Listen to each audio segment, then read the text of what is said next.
बढ़ रही है। निश्चित रूप से मध्य प्रदेश में रिकवरी रेट कोरोना का बढ़ा है, लेकिन इसके दूसरी तरफ दूसरा पक्ष भी है कि कोरोना संक्रमण के मामले भी बढ़ रहे हैं।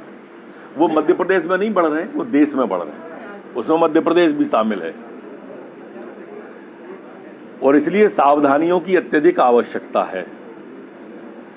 अकेले सरकार से कुछ नहीं होगा जब तक समाज स्वयं स्फूर्त इस महामारी के खिलाफ खड़ा नहीं होगा। सरकार को जो अपने स्तर पर करना चाहिए वो सरकार कर रही है। हमने निःशुल्क दवा की व्यवस्था की, निःशुल्क चिकित्सा की व्यवस्था की, निःशुल्क हॉस्पिटल की व्यवस्था की, बाकी सब सुविधाएं गरीबों को, मिडिल क्लास को निःशुल्क हैं।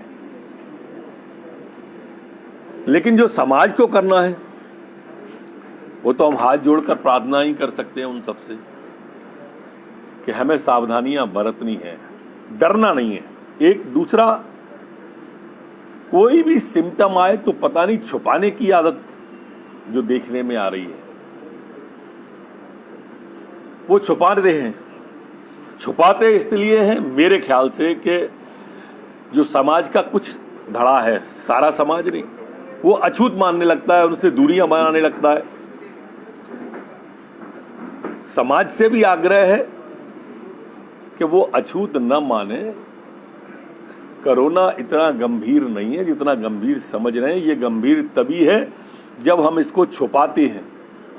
प्रारंभिक अगर वो आती है, खराश आती है, बुखार आता है, जुकाम आता है, तो तत्काल जांच कराएं। वो फिर उसके बाद में अगर 3 दिन में आपने जांच करा लिया तो जुकाम खांसी से ज्यादा कुछ नहीं है, निमोनिया से ज्यादा कुछ नहीं है। वो कोरोना कुछ नहीं बिगाड़ सकता, सारे इंतजाम है। अच्छा सवाल आपका। शराबियों का समर्थन कर रही है कांग्रेस का, लग रहा है कांग्रेस परेशान है शराब के दाम पर।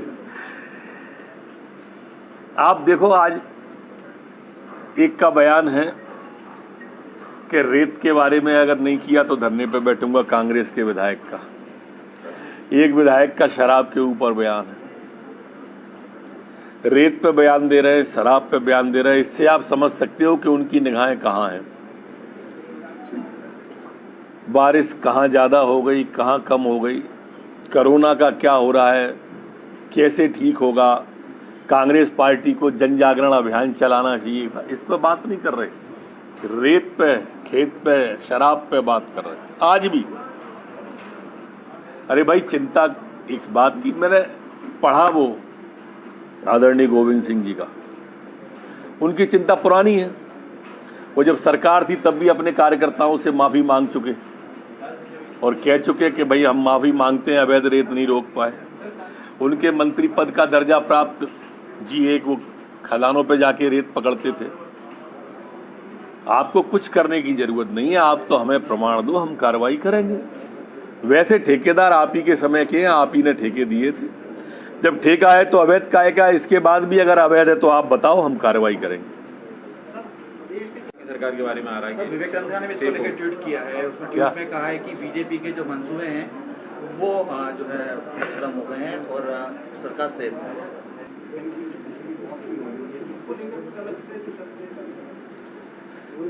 अलग से निर्देश तो सभी को है, वो माननीय डॉक्टरों को भी है और आरक्षकों, माननीय पुलिस के जवानों को, अधिकारियों को भी है। जान जरूरी है, चूंकि मैदान में काम करते हैं पुलिस वाले, और मैदान में वास्तव में लॉकडाउन और ये कोरोना काल में जिस तरह का अदम्य साहस हमारे डॉक्टर पुलिस वाले दिखा रहे हैं वो अभिनंदनीय है, अनुकरणीय है। लेकिन पूरे उनके स्वास्थ्य की चिंता, उनके रहने की चिंता, अब तो हम यहाँ तक उनकी ड्रेस भी कैसे ऐसी आ जाए जिससे कोरोना का संक्रमण उन्हें प्रभावित न कर सके, इस बारे में कार्रवाई हम कर रहे हैं। और कोरोना से जुड़ी एक और की बात करें तो 10 दिन में 46 मौतें हो गई, एक बड़ा आंकड़ा जो है। मैंने बताया वो विषय कि गंभीर है, इसलिए मैंने कहा, और वो सिर्फ इसलिए है कि जब हम लेट जानकारी देंगे, कोरोना फेफड़े में चला जाएगा तो वो दिक्कत का सबब बनता है। प्रारंभिक स्टेज पे हमको छुपाना नहीं है, यही मैंने प्रारंभ में कहा, यही अभी कह रहा हूं। कोरोना का जो सेफ आता है, आपने भी देखा होगा, जो शंकर भगवान पे धतूरा चढ़ता है, इस टाइप का है, वो कांटे कांटे उसमें होते हैं जो खराश पैदा करता है, और जब वो फेफड़े में चला जाता है तो वो गंभीर हो जाता है और ऑक्सीजन माने सांस लेने में तकलीफ होती है। हम सबको, आप सबको, मुझे भी, समाज के सब वर्गों को इसमें चिंता करनी है। ख्याली पुलाव है, बना सकते हैं ट्विटर और टीवी पर। लक्ष्मण सिंह जी प्रदेश नेतृत्व के परिवर्तन की बात कह रहे हैं और साथ में ये कह रहे हैं कि खाली कमलनाथ नहीं चला सकते। देखिए, लक्ष्मण सिंह जी बहुत वरिष्ठ विधायक हैं, वर्षों विधायक रहे हैं, वर्षों सांसद रहे हैं। उनका अपना लंबा राजनीतिक अनुभव है, जीवन है, और वो सदैव इस तरह की बातें कांग्रेस को कहते आए। पर कमलनाथ जी की पता नहीं समझ में क्यों नहीं आती। अगर समझ में आ जाती तो शायद विपक्ष में ना होते। उनने बातें तो सही की थी और अभी भी वो सही कह रहे हैं। अगर ये बदल देंगे नेतृत्व तो शायद कोई संभावना दिखे, वरना अभी तो दूर दूर तक दिख नहीं रहे। बिल पे आएगा तब विचार किया जाएगा, पर वर्तमान में कोई इस तरह का प्रस्ताव नहीं। सर, दूसरा जो सरकार कल को हम जो कैदियों बंदियों को रिहा करते हैं, ऐसे 244 बंदी इस बार 15 अगस्त को जेल से रिहा किए जाएंगे।